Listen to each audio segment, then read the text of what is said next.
کبھی عرش پر کبھی فرش پر، کبھی ان کے در کبھی در بدر، غم عاشقی تیرا شکریہ میں کہاں کہاں سے گزر گیا، کبھی راستوں میں تنہا کبھی ہوں ورود صحرا، میں جنوں کا ہم سفر ہوں میرا کوئی گھر نہیں ہے۔ السلام علیکم ورحمۃ اللہ وبرکاتہ۔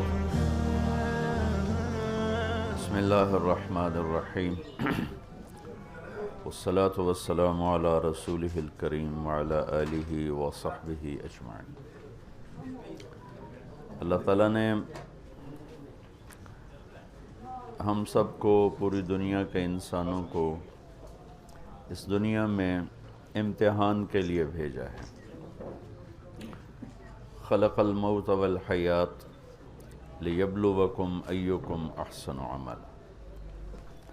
اور اللہ تعالیٰ فرماتے ہیں کہ میں یہ دیکھوں گا تم میں اللہ کو راضی کون کرتا ہے، اچھا عمل کر کے کون آتا ہے، اور اس دنیا کے پیچھے وہ کون ہیں جو اللہ کو ناراض کر کے مر جاتے ہیں۔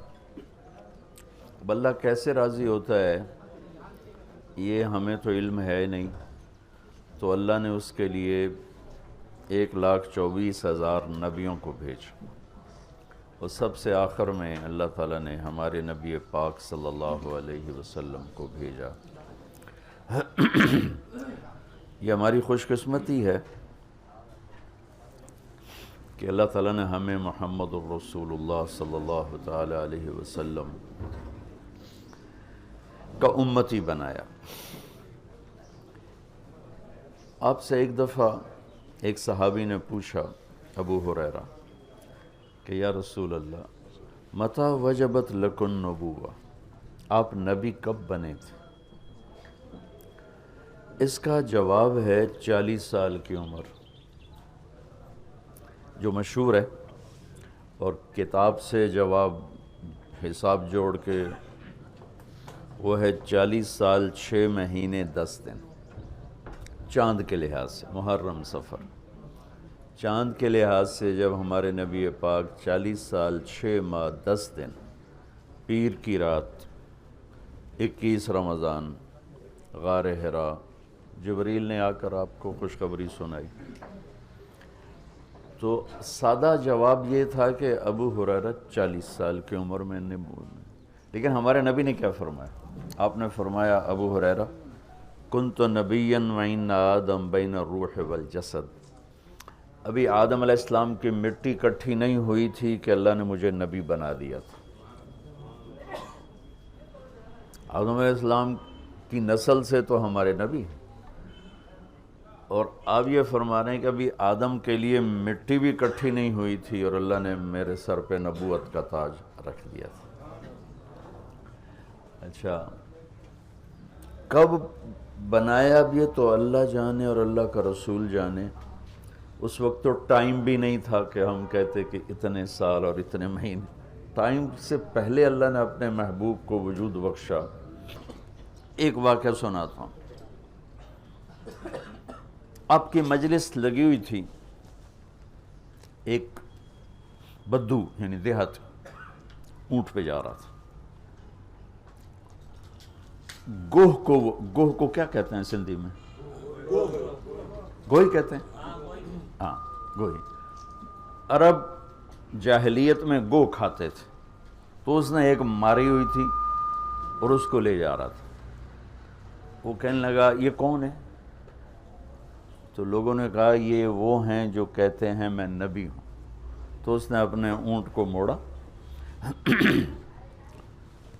گوہ کو رسی سے کھولا، مری ہوئی تھی، اور آپ کے سامنے ایسے پھینک دی۔ کہنے لگا یہ تجھے کہہ دے نا تو اللہ کا نبی ہے تو تجھے مان جاؤں گا۔ اور بڑا ایسے نا اکڑ کے کھڑا ہو گیا کہ مر جائے تو انسان نہیں بولتا تو جانور کہاں سے بولے گا، جانور تو زندہ نہیں بولتا تو مردہ کہاں سے بولے گا، تو ایسے کھڑا ہو۔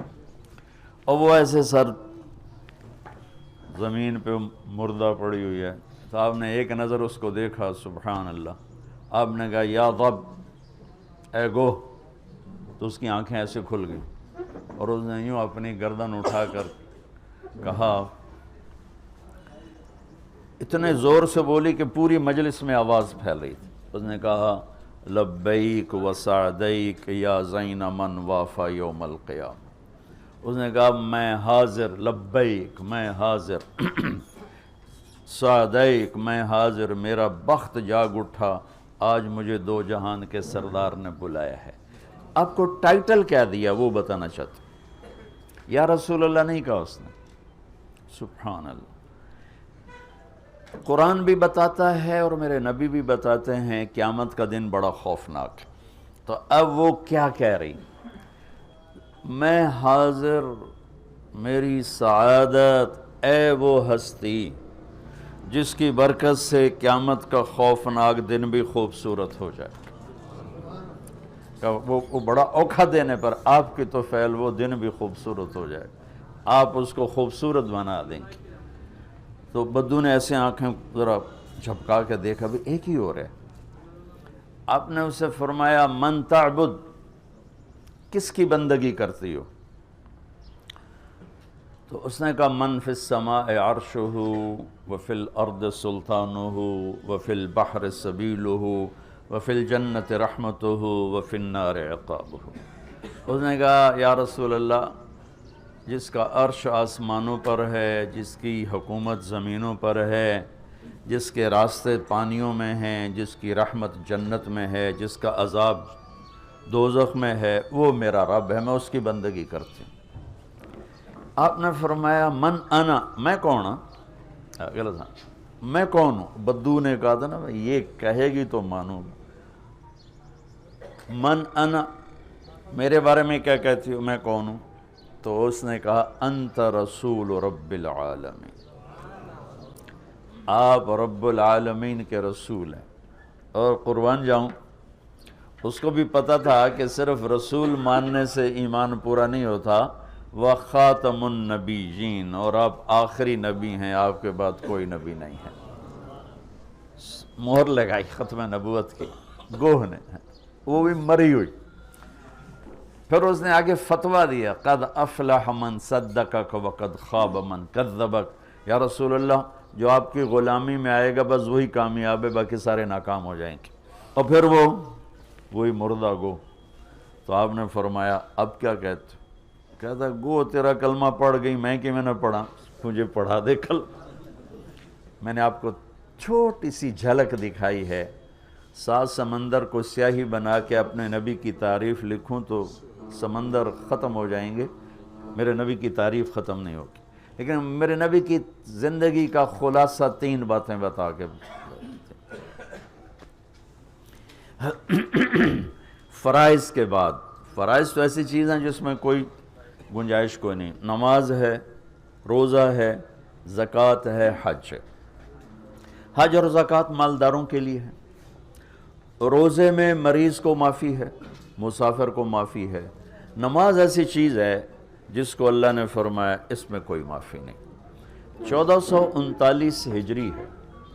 1439 سال میں اگر کسی کو نماز کے لیے گنجائش نظر آتی ہے تاریخ پڑھنے کے بعد، تو وہ کربلا میں میرے نبی کے نواسے اور ان کی اولاد کو نظر آتی کہ تاریخ نے اتنا بڑا ظلم بھی نہیں دیکھا اور اتنا بڑا مظلوم بھی نہیں دیکھا. ظلم بھی انتہا پر اور مظلوم بھی انتہا پر ہے. اور نماز کا وقت داخل ہو گیا.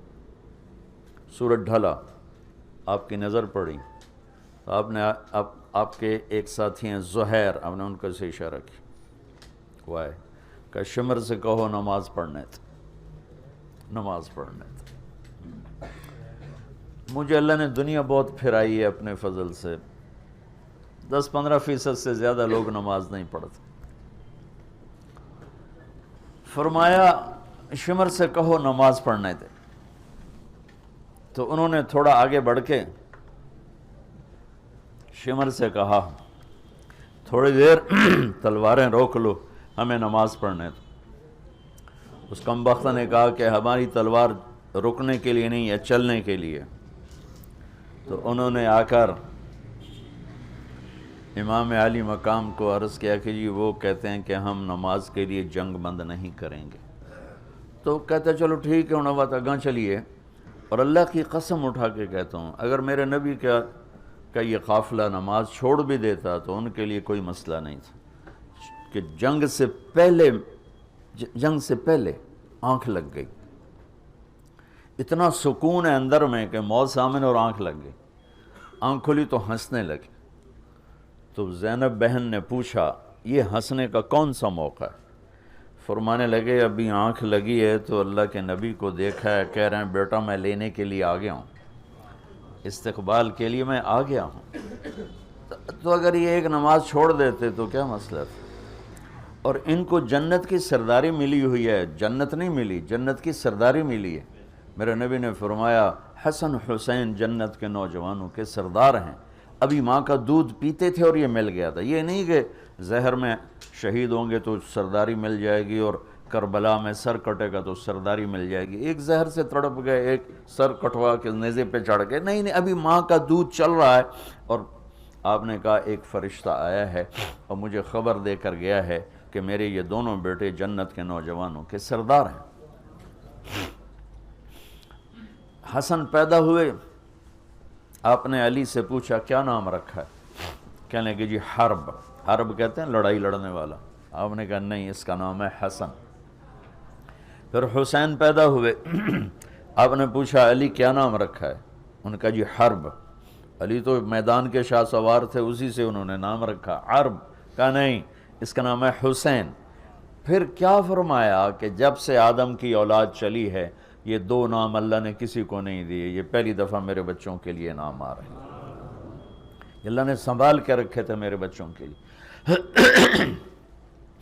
اور آپ ان کو کبھی کہتے ہیں میرے جنت کے پھول، میری جنت کی ٹہنیاں، میرے جگر کے ٹکڑے، میری آنکھوں کی ٹھنڈک، اتنے ان کو نام دیتے تھے، وقت نکال کر ان کے ساتھ کھیلتے تھے۔ روزانہ اتنے بڑے نبی ہو کر اتنی بڑی ذمہ داریاں، اور روزانہ ان کو ٹائم دے کر ان کے ساتھ بیٹھنا کھیلنا، ان کے لیے گھٹنے اور ہاتھ زمین پہ ٹکا دیتے، اور دونوں بچوں کو کمر پہ بٹھا کے کہتے او اپنی سواری پہ چڑھ جاؤ، پھر کمرے میں چکر لگاتے ایسے، اور پھر ان کو یوں کر کے کہتے تمہارا اونٹ کیسا ہے، تمہارا اونٹ کیسا ہے، کیف مطیتکما، اور پھر دونوں کو اتار دیتے اور زینب کو بٹھاتے اور پھر پورا کمرے میں چکر لگاتے اور ان کو کھلاتے کھلاتے کھلاتے۔ اتنی بڑی یہ ہستیاں ہیں، یہ تو یزید کے ہاتھ میں بیعت بھی کر لیتے تو ان کی جنت میں کوئی نقصان نہیں تھا جان بچانے کے لیے، لیکن یہ وہ گھر نہیں ہے جو جان بچانے کے لیے ایمان کے سودے کرے۔ امت کو پیغام دینا تھا کہ نماز نہیں چھوٹ سکتی، نماز نہیں چھوٹ سکتی، کتنی ہی مصروفیت ہو نماز نہیں چھوٹ سکتی ہے۔ کہنے لگے جی وہ تو نہیں اجازت دے رہے، کہا اچھا ٹھیک ہے، آدھے ان کے ساتھ جنگ کرو، آدھے نماز پڑھو۔ 1439 سال کی وہ نماز ہے، نہ پہلے پڑھی گئی نہ بعد میں پڑھی جائے گی، نہ ایسی نماز زمین نے دیکھی، نہ آسمان نے دیکھی، نہ فرشتوں نے دیکھی کہ سبحان اللہ اپنے خون سے وضو کیا یا کربلا کی مٹی سے تیمم کیا، لیکن سجدے میں سر رکھ کے بتایا کہ یا اللہ تو راضی ہے تو ہم بھی راضی۔ نماز تو ایک ایسی چیز ہے جس میں گنجائش کوئی نہیں۔ سب بھائیوں سے کہتا ہوں، دکھ سے کہتا ہوں کہ ایسے نماز یوں گھٹتی آتی ہے، سرحد میں بہت زیادہ نمازی ہیں، پنجاب آ جاؤ اس سے کم ہو جاتے ہیں، سندھ میں آ جاؤ اس سے کم ہو جاتے ہیں، بلوچستان میں چلے جاؤ اس سے کم ہو جاتے ہیں۔ یہ میں سارا ملک پھر کیا، زندگی گزر گئی میری پھرنے میں ہی گزر گئی۔ تو اللہ ہم سب کو یہ دولت دے دے کہ ہمارا سجدہ قضا نہ ہو، نماز قضا نہ ہو۔ اس کے بعد 3 چیزیں صرف آپ کو بتا رہا ہوں، صرف 3 چیز۔ میرے نبی وضو فرما رہے تھے تو صحابہ نیچے ہو کر آپ کا پانی یوں لے رہے تھے، اور کوئی پی رہا ہے، کوئی منہ پہ، کوئی ہاتھوں پہ، کوئی سینے پر۔ تو آپ نے فرمایا یہ کیوں کر رہے ہو؟ ما یحملکم علی ھذا، یہ تم لوگ کیوں کر رہے ہو؟ میرے وضو کا پانی گرنے نہیں دے رہے۔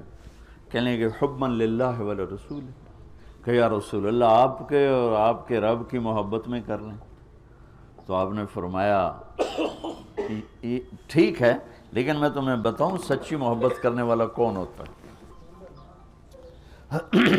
میں تمہیں بتاؤں کہ سچی محبت کرنے والا کون ہوتا ہے، اس کی کیا نشانی ہے؟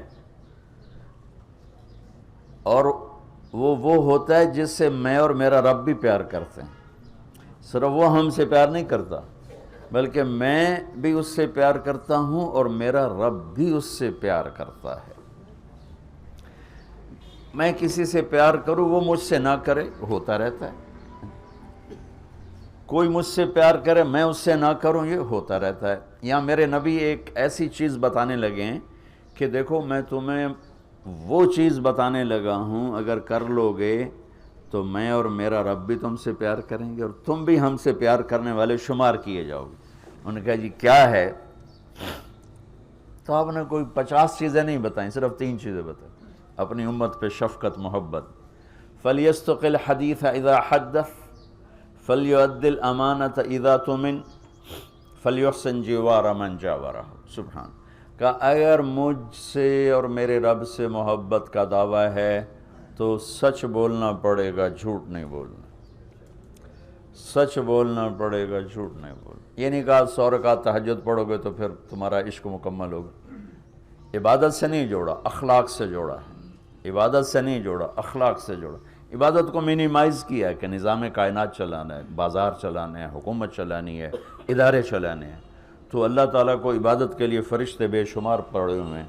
اتنا کیا جس پر اس کی روح کو طاقت ملے، فرائض کی حد تک۔ فَلْيَسْتُقِ الْحَدِيثَ إِذَا حَدَّثَ کہ اگر میرے رب سے اور مجھ سے محبت کا دعویٰ ہے تو پہلی نشانی ہے سچ بولنا ہوگا، جھوٹ نہیں بولنا۔ جھوٹ بولنے والے کا دعویٰ خارج، جیسے ہماری عدالتوں میں دعویٰ خارج ہو جاتا ہے دلیل نہ ہو، تو کا دعویٰ خارج، اگر جھوٹ بولتا ہے زندگی میں تو دعویٰ خارج۔ فَلْيُؤَدِّ الْأَمَانَةَ إِذَا تُؤْمِنَ زندگی بھر کسی کو دھوکہ نہیں دینا ہوگا، فراڈ نہیں کرنا ہوگا، دیانت اور امانت کے ساتھ زندگی کو گزارنا ہوگا۔ ایک حدیث کے ساتھ جوڑ دوں، میرے نبی نے فرمایا مجھے اپنے امتی سے ہر گناہ کی توقع ہے، کہ بشر ہے، انسان ہے، ہو جاتا ہے، تو میں اپنے امتی سے ہر کمی کی توقع رکھتا ہوں سوائے دو کے، سوائے دو کے کہ اگر وہ میرا ہے اور مجھ سے کوئی تعلق ہے، ایک جھوٹ کبھی نہیں بولے گا، ایک دھوکہ کبھی نہیں دے گا۔ ایک جھوٹ کبھی نہیں بولے گا، ایک دھوکہ کبھی نہیں دے گا۔ تو میں دوبارہ اس حدیث پر آتا ہوں۔ ایک سال اور یاد آ گئی، میرے نبی سے پوچھا گیا یا رسول اللہ مسلمان بزدل ہو سکتا ہے؟ ڈرپوک، آپ نے کہا ہاں ہو سکتا ہے۔ بخیل ہو سکتا ہے؟ کنجوسی کہتے ہیں سندھی میں، کنجوس ہو سکتا ہے؟ آپ نے کہا ہاں ہو سکتا ہے۔ یا رسول اللہ جھوٹ بول سکتا ہے؟ کہا نہیں، جھوٹ نہیں بول سکتا۔ بزدل بھی ہو سکتا ہے، ڈرپوک بھی ہو سکتا ہے، کنجوس بھی ہو سکتا ہے، جھوٹ نہیں بولے گا۔ میرا امتی ہو کہ جھوٹ نہیں بولے گا، میرا امتی ہو کہ دھوکہ نہیں دے گا۔ من غش فلیس منا، جس نے دھوکہ دیا میری امت سے نکل گیا۔ میرا نبی روزانہ ظہر کے بعد بازار کا چکر لگاتے تھے اور ایک ایک دکان منڈی کو خود چیک کرتے تھے کہ شریعت کے مطابق ہے کہ نہیں۔ ہمارے علماء کو تو بازار کا راستہ نہیں آتا اور اس کو بزرگی سمجھتے ہیں کہ ہم بڑے بزرگ ہیں، ہم تو کبھی بازار جاتے ہی نہیں۔ میرے نبی روزانہ بازار جاتے تھے تو ایک منڈی میں ڈھیر لگا ہوا تھا غلے کا، جو یا گندم، بارش ہوئی تھی لیکن وہ خشک تھا، تو آپ نے اندر ہاتھ ڈال کے نکالا تو اندر سے گیلا۔ آپ نے کہا یہ کیا کیا؟ کہ یا رسول اللہ بارش آئی تھی تو وہ گیلا ہو گیا تھا تو کوئی لیتا نہیں، تو میں نے گیلا اندر کر دیا اور خشک اوپر کر دیا۔ تو آپ نے کہا گیلا نکار کے باہر رکھ تاکہ گاہک کو پتہ چلے تیرے سودے کے عیب کا، اور خشک کو نیچے کر۔ پھر یہ جملہ فمن غش فلیس منا، جس نے دھوکہ دیا میری امت سے خارج ہو۔ کتنی سخت بات فرمائی۔ جس نے روزہ نہیں رکھا میری امت سے خارج ہو گیا، یہ نہیں کہا کہ جس نے دھوکہ دیا میری امت سے خارج ہو گیا۔ تو میں 2 باتیں آپ کو بتا رہا تھا، اللہ اس کے رسول دونوں کی طرف سے محبت کا دعویٰ مکمل ہو جائے۔ فَلْيَصْدُقِ الْحَدِيثَ إِذَا حَدَّثَ سچ بولنا ہوگا زندگی بھر۔ فَلْيُؤَدِّ الْأَمَانَةَ إِذَا تُؤْمِنَ کسی کو دھوکہ نہیں دینا ہوگا۔ فَلْيُحْسِنْ جِوَارَ مَنْ جَاوَرَهُ لوگوں سے اچھا سلوک کرنا ہوگا، خاص طور پر پڑوسی کے ساتھ اچھا سلوک کرنا ہوگا، چاہے وہ مسلم ہے، غیر مسلم ہے، اپنا ہے، پرایا ہے، اچھا ہے، برا ہے، حسن سلوک کرنا ہوگا۔ تو اس حسن سلوک اور سچائی اور دیانتداری، ان تین چیزوں کے ساتھ آپ سیاست کرو، آپ تبلیغ کرو، آپ تجارت کرو، آپ حکومت کرو، آپ مزدوری کرو، آپ اللہ اس کے رسول کے محبوب ہیں اور اللہ اس کا رسول بھی آپ سے پیار کریں۔ سچائی، دیانت اور سلوک یعنی انصاف، کسی پر زیادتی نہ ہو، کسی پر زیادتی نہ ہو۔ حضرت عبداللہ بن عمر کا پڑوسی یہودی تھا، عبداللہ بن عمر یہودی، ان کے گھر مہینے میں ایک دفعہ گوشت پکتا تھا، ایک دفعہ۔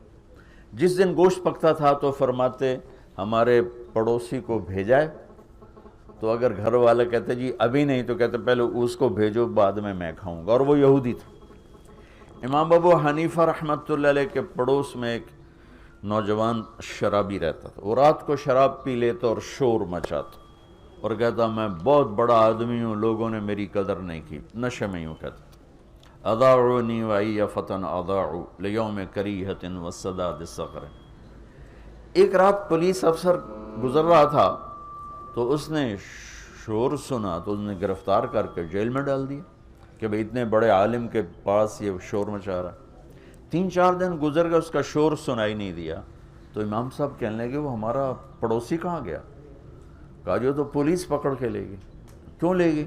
کہ وہ شراب کے نشے میں شور مچا رہا تھا، تو انہوں نے آپ کی وجہ سے اس کو پکڑ کے ڈال دیا۔ صبح کا انتظار نہیں کیا، اسی وقت اٹھے اور اس پولیس افسر کے گھر پہنچ گئے، بھائی وہ میرے پڑوسی کو چھوڑ دو۔ کہا جی میں نے تو آپ کی وجہ سے پکڑا ہے، آپ اتنے بڑے عالم ہیں، آپ علمی کام کرتے ہیں، آپ کو میں خلل ڈالتا ہے۔ کہا نہیں بھائی تو میری وجہ سے پکڑا ہے تو میری وجہ سے چھوڑ دے۔ کہا جی میں چھوڑ دیتا ہوں۔ اس کو جیل سے نکال کر لائے، کہنے لگے کیوں بھائی تم کہا کرتے ہو نا میں بہت بڑا آدمی ہوں، پر لوگوں نے میری کوئی قدر نہیں کی، تو میں نے تیری قدر کی ہے کہ نہیں کی؟ کہا حضرت میری بھی آج کے بعد شراب سے توبہ، میں بھی آئندہ کبھی شراب نہیں پیوں گا۔ تو بھائیو ساری زندگی کو 3 چیزوں سے خوبصورت بنا لو۔ عبادات تو میں نے پہلے بتا دی، فرائض کی تو کوئی معافی نہیں۔ ایک سچائی، جس بھی شعبے میں ہو سچ، دیانتداری، جس کام میں ہو دیانتداری، انصاف، حسن سلوک، یہ 3 کام کرنے والا مجھے میرے رب کی قسم کھا کے کہتا ہوں یہ 24 گھنٹے کا نمازی۔ ہم 5 نمازیں پڑھتے ہیں، یہ ہر منٹ نماز پڑھتا ہے، یہ دفتر میں بھی وہی ثواب پاتا ہے، یہ سیاست کی کرسی پر بیٹھ کر، صدارت کی کرسی پر بیٹھ کر، غلہ منڈی میں بیٹھ کر، بکرا منڈی میں بیٹھ کر، کھیت میں ہل چلا کر، اور مسجد میں صف میں سجدے میں سر رکھ کر یہ اللہ سے ایک جیسا اجر پاتا ہے۔ یہ 3 کام اتنے عظیم کام ہیں، سچائی، دیانت، انصاف۔ اس کے الٹ جھوٹ، دھوکہ، ظلم، یہ قوموں کو تباہ کر دیتا ہے۔ کسی بھی قوم کی ہلاکت کے لیے کبھی کوئی سازش کامیاب نہیں ہوتی، وہ اپنے اندر سے ہلاک ہوتے ہیں، اور وہ 3 چیزیں ہیں، جھوٹ، دھوکہ، ظلم و ستم۔ ایک فرد میں ہو، ایک قوم میں ہو، ایک ملک میں ہو، یہ برباد ہو جائیں گے۔ سچائی اور دیانت اور انصاف جس ملک میں، جس قوم میں، جس فرد، جس ادارے میں، اللہ اس کو عزت دے گا، جو سورج کی طرح چمکائے گا چاہے اللہ کا انکار کرتا ہے۔ اور جو جھوٹ، ظلم اور زیادتی کا شکار ہیں، وہ راتوں کو تہجد پڑھیں، دن میں روزے رکھے، اللہ ان کو ذلیل کر دے گا۔ تو بھائیو یہ ہمارا خوبصورت دین ہے جو میرے نبی نے ہم تک پہنچایا، اور اللہ تعالیٰ کہ فضل و کرم سے آج تک وہ زندہ سلامت ہمارے پاس ہے۔ تو یہ تبلیغ اس کو سیکھنے کی ایک خوبصورت محنت ہے۔ آپ سب دوستوں سے گزارش ہے، آج سے اجتماع شروع ہو رہا ہے، اس میں بھی تشریف لائیں اور اپنی 24 گھنٹے کی زندگی میں سچ کو زندہ کریں، دیانتداری کو زندہ کریں، حسن سلوک اور اچھے اخلاق کو زندہ کریں، تو اللہ تعالیٰ دنیا بھی بنا دے گا اور اللہ تعالیٰ آخرت بھی بنا دے گا۔ اور آج شام سے اجتماع ہو رہا ہے، اس میں بھی تشریف لائیں، انشاءاللہ آپ کا بہت بھلا ہوگا۔ ہم شاہ جی کے شکر گزار ہیں، انہوں نے اتنا مجمع ہمارے لیے جمع کر دیا۔ اللہ، اصل تو ان کے گھر کا کام ہے، تو باقی سیاست بھی ان کے گھر کا کام ہے، سچی سیاست بھی آل رسول کا کام ہے، یہ میں نہیں کہتا ہوں۔ ہم سیاست کو دین سے جدا نہیں کرتے ہیں، اگر اس میں سچائی ہے اور دیانتداری ہے تو ہمارے جیسے کی تہجد سے بڑا مقام ہے جو آج کی سیاست میں سچ بولے، لوگوں کو انصاف پہنچائے اور خدمت کرے۔ یہ ہمارے نفلوں سے بہت بھاری کام ہے، بہت اونچے درجے کا کام ہے۔ اللہ تعالیٰ آپ سب کی آمد کو قبول فرمائے اور کوشش فرمائے اجتماع میں شرکت ہو جائے۔ اللہم لک الحمد کما انت اہلہ وصلی علی محمد کما انت اہلہ وفعل بنا ما انت اہلہ انک اہل التقوی و اہل المغفرہ۔ ربنا آتنا فی الدنیا حسنہ وفی الآخرۃ حسنۃ وقنا عذاب النار۔ ربنا هب لنا من ازواجنا وذرياتنا قرة اعین واجعلنا للمتقین اماما۔ اللهم رب اوزعهم ان يشكروا نعمتك التي انعمت عليهم وعلى والديهم الى الحق آمین۔ ربنا لا تزغ قلوبنا بعد اذ هديتنا وهب لنا من لدنك رحمة انك انت الوهاب۔ ربنا آتنا في الدنيا حسنة وفي الآخرة حسنة وقنا عذاب النار آمین برحمتك یا ارحم الراحمین۔ کبھی عرش پر کبھی فرش پر، کبھی ان کے در کبھی در بدر، غم عاشقی تیرا شکریہ میں کہاں کہاں سے گزر گیا۔ کبھی راستوں میں تنہا، کبھی ہوں ورود صحرا، میں جنوں کا ہم سفر ہوں، میرا کوئی